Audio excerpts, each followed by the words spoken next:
नमस्कार। आप सभी का फिर से स्वागत है मेरे YouTube channel astro chart with Shwetang में। लास्ट वीडियो हमने अपना डिस्कस किया था फोर्थ हाउस पे। अगर आप लोगों ने अभी नहीं देखा है वो वीडियो तो प्लीज़ जाइए और देखिए उस वीडियो को। और आप सभी के मुझे कमेंट्स मिले और काफ़ी अच्छा लगता है जब लोग वीडियोस देखते हैं, समझते हैं एंड कमेंट करते हैं। तो आज हम बात करेंगे एक अपने नेक्स्ट हाउस को आज हम कवर करने वाले हैं जी, लग्न, हमारा फर्स्ट हाउस।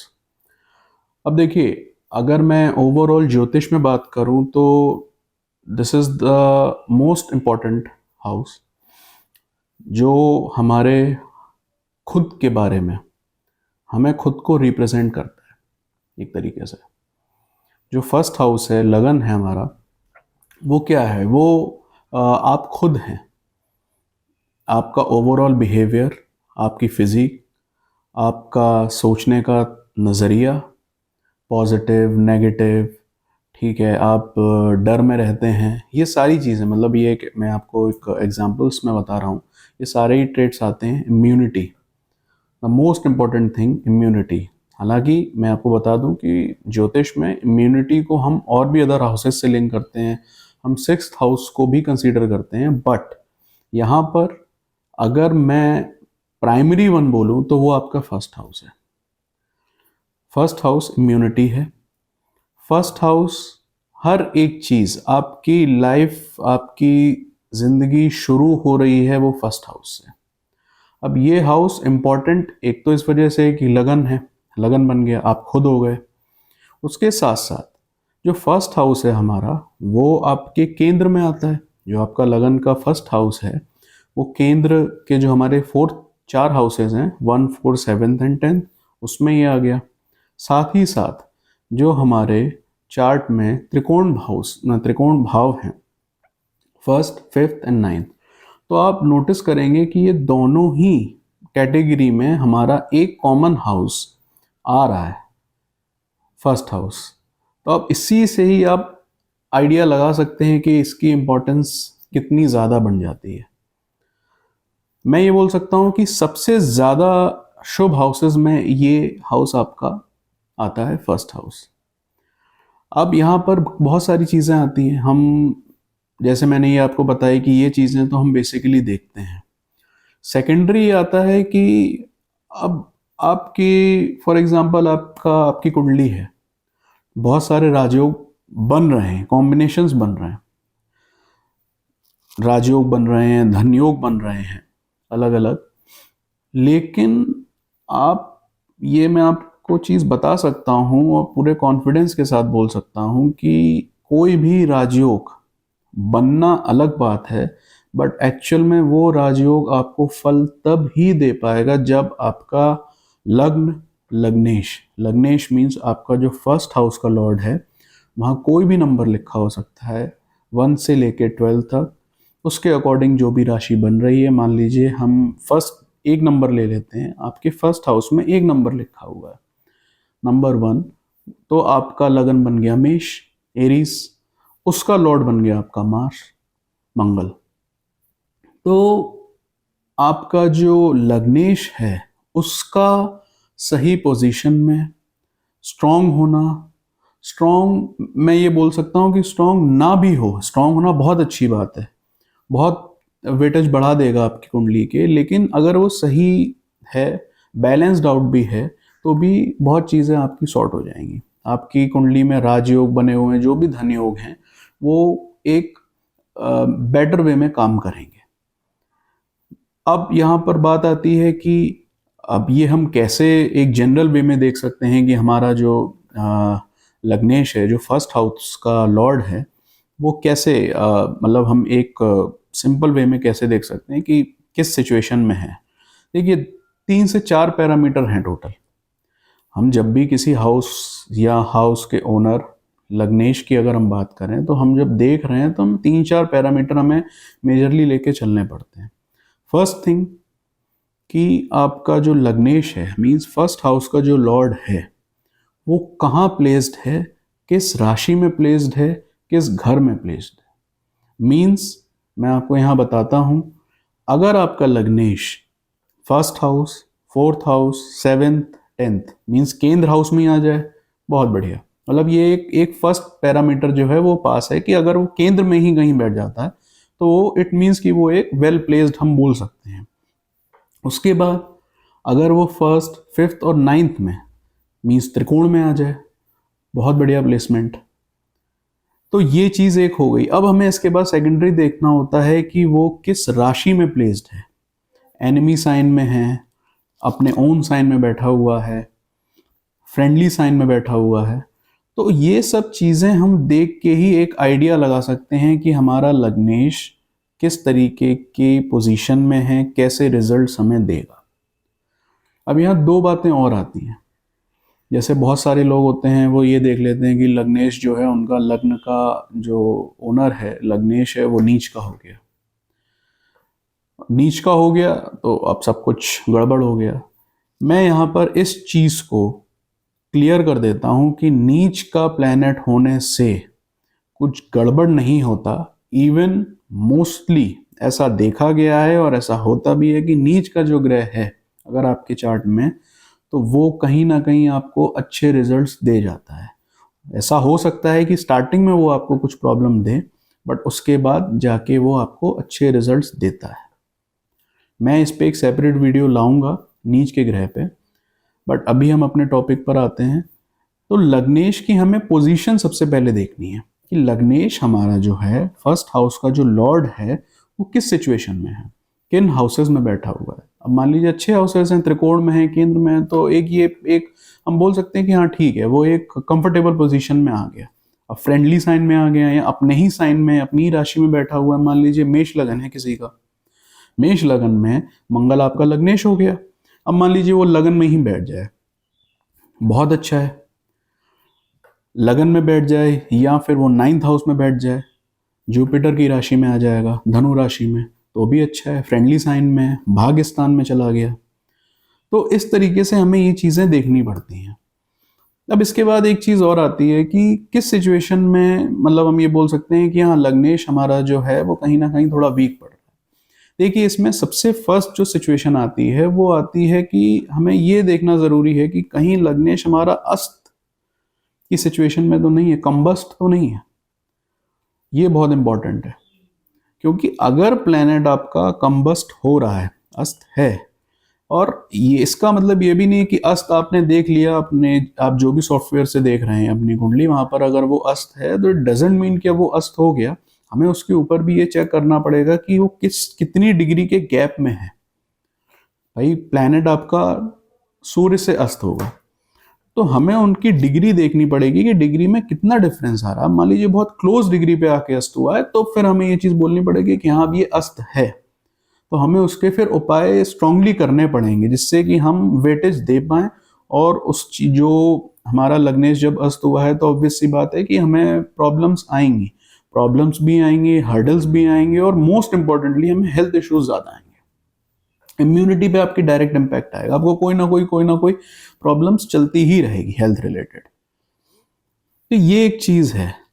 पैरेलली मैं एक चीज और बोलूंगा कि जब भी हम, देखिए ये सब साइन है जो मैं आपको एक बता रहा हूं कि ऐसा हो सकता है, अगर ऐसा होगा तो ये होगा। इसके साथ साथ मैं फिर ये बोलूंगा कि जब भी हम ओवरऑल कुंडली एनालिसिस करते हैं तो नवांश को हम इग्नोर नहीं कर सकते।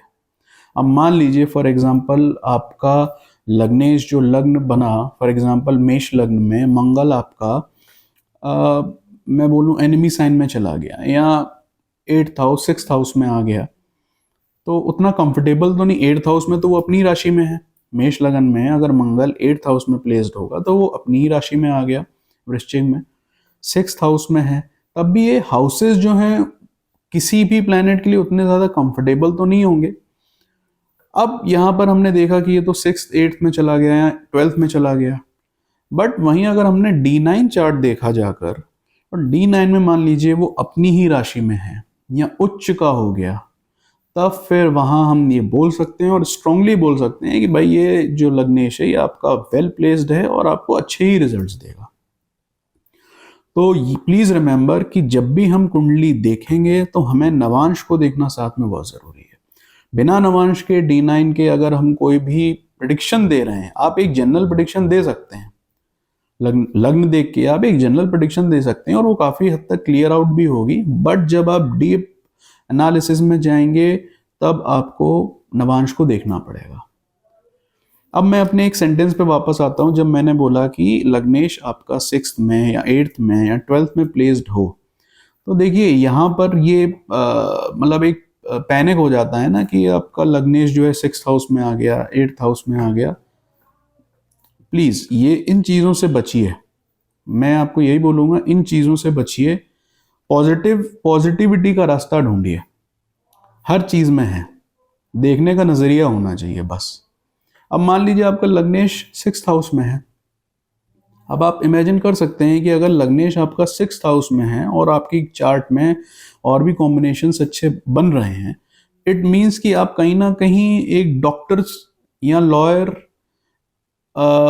इस कैटेगरी के प्रोफेशन में आप जा सकते हैं, कैपेबल बना देगा। तभी मैंने बोला कि हम अंडर एस्टिमेट नहीं कर सकते कि ठीक है वो 6th हाउस और 8th हाउस है, उनके अपने कुछ ट्रेड्स हैं, वो प्रॉब्लम्स तो देंगे। अब 6th हाउस में आएगा लग्नेश तो आपको प्रॉब्लम्स दे सकता है, हेल्थ इश्यूज, तो उसका रास्ता एक निकल आया ना कि अब मान लीजिए आप हेल्थ रिलेटेड प्रोफेशन में ही आ गए, तो वो चीज़ आपकी ऑटोमेटिकली कवर हो जाएंगी वहां पर। साथ में अगर हम 8th हाउस की बात करें, अब लग्नेश अगर 8th हाउस में प्लेस्ड है तो मैं सिंपली बोलूँगा कि वो इंसान कहीं ना कहीं एस्ट्रोलॉजी या ऑकल्ट से उसका लिंक तो बनेगा ही बनेगा। अब करना नहीं करना वो उसके ऊपर भी डिपेंड, अपने इंसान के डिपेंड करता है, बट कहीं ना कहीं उसका एक इंटरेस्ट बनेगा और जितना वो उस चीज़ को अडॉप्ट करेगा उसके बेनिफिट्स उसको मिलेंगे उस तरीके के। साथ ही अगर आपने मेरा 8th हाउस का वीडियो नहीं देखा है तो आप जाकर देखेंगे तो आप ज़्यादा समझ पाएंगे 8th हाउस।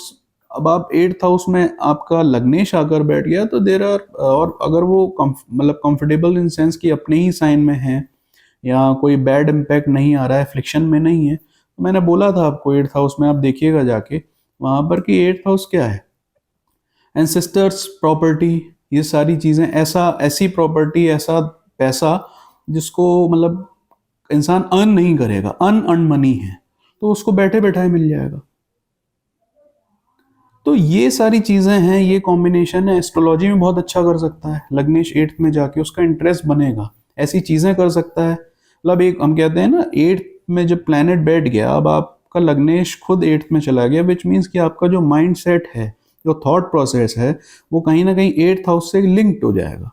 तो आप भीड़ से कुछ अलग चलेंगे, भीड़ से कुछ अलग चलेंगे, तो वो कोई एक नॉर्मल चीज़ नहीं है, वो फिर आपको कुछ अलग हटके बना सकता है, कैपेबिलिटी है। बट अगेन हाँ, एक जनरल चीज़ जो है मैं यहाँ ये बोलूँगा कि हमेशा आप कुंडली देख सकते हैं, नहीं देख सकते हैं, आप किसी को दिखा सकते हैं, नहीं दिखा सकते, डजेंट मैटर, बट फिर भी इतना ज़रूर आपको आइडिया होना चाहिए कि भाई आपकी कुंडली में जो लग्न का ओनर है, लग्न का मालिक है, लग्नेश है, वो कौन है, और उससे रिलेटेड आप कुछ ना कुछ रेमेडीज ज़रूर करते रहिए। वो सिर्फ इसलिए नहीं है, आपका अच्छा है तो वो और उसको स्ट्रेंथ मिलेगी, अगर वीक हो रहा है, कंबस्ट है, तो उसको भी स्ट्रेंथ मिलेगी। लग्नेश को हमें ऑल द टाइम, हम अगर कुछ ना कुछ रिलेटेड रेमेडीज करते रहेंगे तो हमें हेल्थ इश्यूज, हमारा जो हम बोल सकते हैं कि किसी भी तरीके के राजयोग बन रहे हैं आपकी कुंडली में, तो उन सब को जब वो टाइम आएगा राजयोग का, जिस दशा में आएगा, तो वहाँ पर हमें उसके हम प्रॉपर रिजल्ट ले पाएंगे। लग्नेश अगर आपका वीक है, राजयोग मान लीजिए बन रहा है, दशा भी आ गई उस प्लेनेट की, तो लग्नेश के वीक होने से, लग्न आपका वीक हो रहा है तो आपके रिजल्ट्स जो आपको 100% मिलने चाहिए वो मे बी आपको 50% मिले, 60% मिले। तो लग्नेश, इसी वजह से मैं बोल रहा हूँ कि लग्न और लग्नेश को हम इग्नोर नहीं कर सकते, वहां से ही आपकी एक्चुअल जीवन की यात्रा शुरू हो रही है। अब एक दो चीज़ें मैं आपको और बता देता हूँ। अब फॉर एग्जांपल मान लीजिए किसी का लग्न का स्वामी के 4th हाउस में बैठ गया, तो आप समझ रहे हैं फोर्थ हाउस से लिंक होने का मतलब क्या है कि वो इंसान कहीं ना कहीं अपने होम एनवायरनमेंट से, अपने घर से बहुत ज़्यादा अफेक्ट रहेगा। अब वो अच्छा भी हो सकता है, जैसा भी उसका एनवायरनमेंट होगा, वो उससे ज़्यादा बहुत ज़्यादा क्लोज अफेक्ट हो सकता है। अपनी उसके ऊपर कुछ घर से रिलेटेड, मदर से रिलेटेड, मतलब वो कुछ रोल्स एंड रिस्पॉन्सिबिलिटीज प्ले करते हुए चलेगा। वहीं अगर हम बात करें कि लग्नेश का 10th हाउस में आना बहुत अच्छा है, केंद्र त्रिकोण का स्वामी होके वो 10th हाउस में आ रहा है, तो वो इंसान कहीं ना कहीं जिस भी प्रोफेशन से अपने में, जिस प्रोफेशन में वो कर रहा है, उसके अंदर उस प्रोफेशन से रिलेटेड कुछ ना कुछ ट्रेड्स जरूर आपको देखने को मिलेंगे। फॉर एग्जाम्पल, अगर वो अकाउंट से रिलेटेड फील्ड में है तो उस अकाउंट से रिलेटेड चीज़ें, कोई ट्रेड्स जो होते हैं, वो उसके नेचर में, उसकी पर्सनैलिटी में, उसकी एक्टिविटीज़ में कहीं ना कहीं अगर आप उसको बहुत क्लोजली मॉनिटर करेंगे तो आपको देखने को मिलेंगे। तो लग्नेश जहाँ भी जाएगा, लग्न का स्वामी जहाँ भी जाएगा, और लग्न में कहीं भी किसी भी हाउस का अगर प्लैनेट आके बैठेगा तो वो कहीं ना कहीं आपको इन्फ्लुएंस करेगा, आपकी पर्सनैलिटी पे उस चीज़ का इन्फ्लुएंस आएगा। अब मैं आपको बता दूं, किसी की चार्ट में, मान लीजिए कोई किसी भी लग्न का चार्ट हम लेते हैं, अगर उसमें हम देख रहे हैं कि मान लीजिए कोई बहुत, उस लग्न के लिए कोई बहुत शुभ प्लैनेट, राजयोग कारक प्लैनेट, मान लीजिए वो लग्न में बैठा है या लग्न को दृष्ट कर रहा है। तो अब फॉर एग्जांपल मान लीजिए जुपिटर है, बृहस्पति किसी का राजयोग प्लैनेट बन रहा है उसकी कुंडली में, तो अगर वो लग्न में बैठ जाए या लग्न को दृष्ट कर ले अपनी दृष्टि से, तो कहीं ना कहीं उसके अंदर, उस इंसान के अंदर आपको बृहस्पति के ट्रेड जरूर मिलेंगे। क्या हो सकते हैं? धार्मिक, धार्मिक चीज़ों को मानने वाला, एक सही डायरेक्शन में चलना, ज्ञान, ये सब चीज़ें उसके अंदर आपको देखने को मिलेंगी। किस तरीके से कहाँ कब क्या करना है, वो आपको, वो सब चीज़ों में बहुत बैलेंस होगा। तो ये चीज़ें और हैं। अच्छा, एक चीज़ मैं और आपको बता दूं, लग्नेश मान लीजिए अस्त है, कंबस्ट है, बहुत से चार्ट में देखने को मिलता है, तो वहाँ पर एक ऑल्टरनेट हमारे पास और है। ज्योतिष में देखिए बहुत सारी चीज़ें हैं। लग्नेश अस्त हो गया, इसका मतलब ये नहीं कि अब कुछ है नहीं, उसका भी एक तरीका है। जब भी आपका, अगर मान लीजिए ऐसा लग रहा है लग्नेश अस्त है या अच्छी पोजीशन में नहीं है, वीक है, ना आपको हेल्थ रिलेटेड इश्यूज भी हो रहे हैं, काफ़ी चीज़ें हो रही हैं, हर्डल्स आ रहे हैं, तो वहाँ पर आपको दो प्लैनेट को ज़रूर देखना पड़ेगा, एक सूर्य और एक चंद्रमा। सूर्य और चंद्रमा, ये दोनों ही प्लैनेट बहुत इंपॉर्टेंट है, इर्रिस्पेक्टिव ऑफ आपका क्या लग्न बन रहा है, कैसे वो बैठे हुए हैं, इस पे मैं बात नहीं कर रहा, मैं इन जनरल वे में बता रहा हूँ कि सूर्य और चंद्रमा आपके लिए बहुत इंपॉर्टेंट है, हर किसी के लिए। तो हमें कुछ नहीं तो हम इन प्लैनेट्स को ही वेटेज दें, इन प्लैनेट्स को स्ट्रॉन्ग करने की कोशिश करें। तो उसका सिंपल सा वे है, बहुत सिंपल सा, कोई स्पेसिफिक रेमेडी नहीं मैं बता रहा हूँ।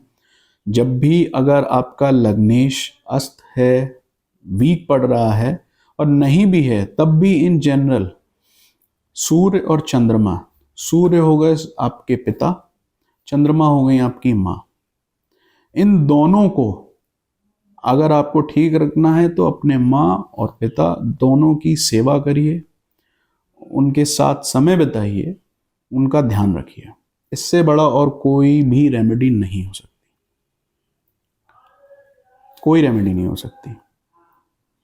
और सूर्य को अच्छा रखने का एक और सबसे बड़ा जो मैं उपाय आपको बताऊं, सूर्य को जल देना, ये सब चीज़ें तो हैं, बट सबसे ज़रूरी है आपको अपने बिहेवियर।